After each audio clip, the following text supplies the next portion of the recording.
Сәлем қайырлы күн достар. Бүгін сіздерге көрсетейін деп отырғанымыз мотордағы динамодан шыққан ток коммутаторға одан реле зажигание арқылы свечке қалай ток шығатынын қысқаша жалғап көрсетеміз. Әрі осы моторды осы жерде оталдырып көретін боламыз. Енді көп санды кісілердің сұрап жататыны, свечке ток шықпай жатыр, оны қалай тексереміз? Не үшін свечке ток шықпайды? Қалай болуы мүмкін деп сұрап жатады.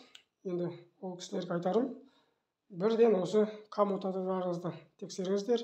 Өйткені ең осал жері осы коммутатор. Мен де сіздерге осы коммутатордан бастап көрсетейін. Бұл коммутаторда 6 ток шығып тұр. Бұның үшеуі динамодан коммутаторға қажетті токты алады.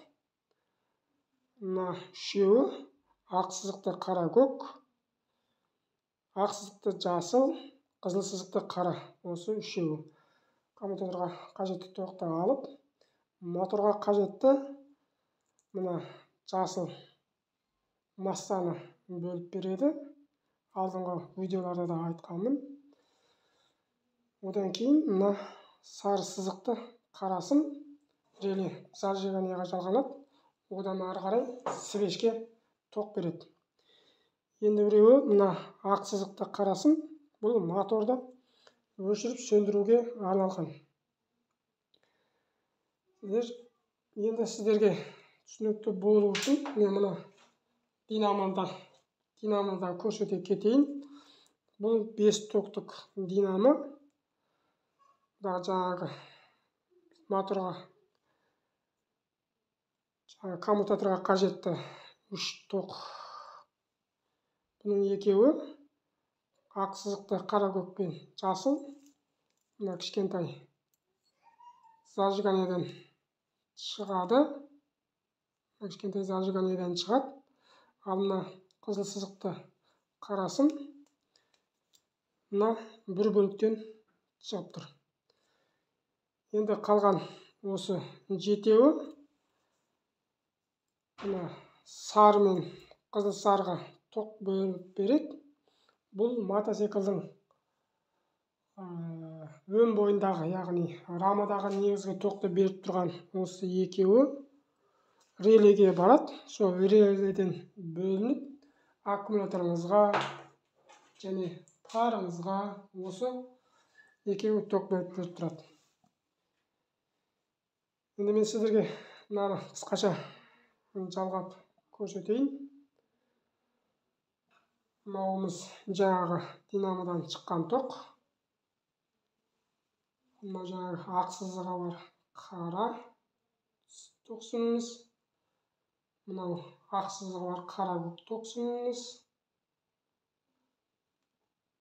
Мынау қызыл сызығы бар қара.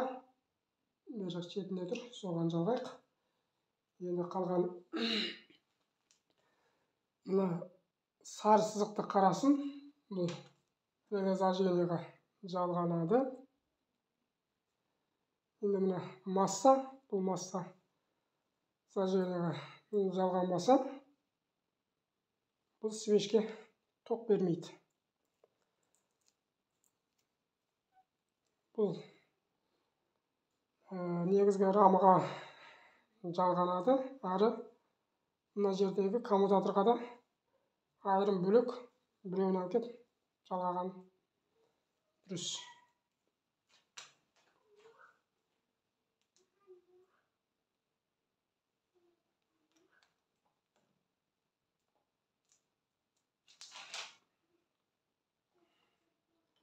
Біз енді алдыда осылай ток жүйе туралы әрқайсының қандай ролы бар, қайсының қай жерге келетіні туралы видеороликтер түсіріп отырамыз.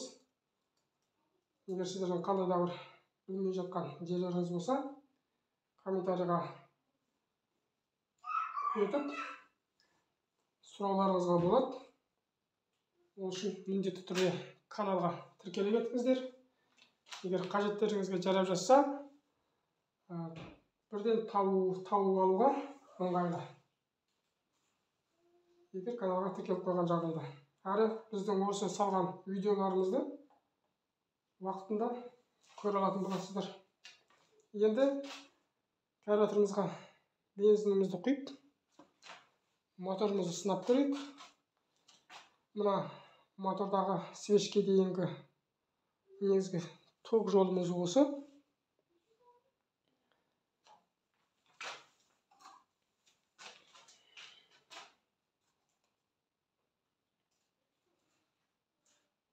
Енді бұл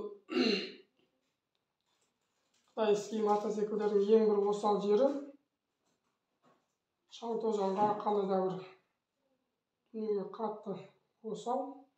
Сондықтан бензин құйған күннің өзінде де осы фильтрді қолданамыз.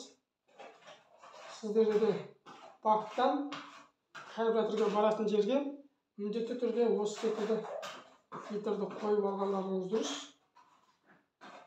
Өйткені мотордағы сіздің бензин багыңыз бірде толы, бірде орта жүреді. Одан су, тот болады. Соларға ұстап қалуға өте пайдалы.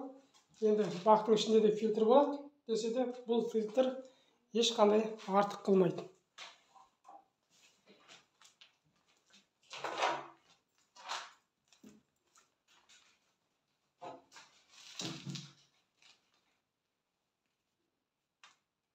Мынау тағы бір мотордан ток шығып тұр. Бұл скоростың токсындары. Енді мынау статорға жалғанып тұрған токсын. Мен статорды енді сіздерге төте қосып көрсете берейін.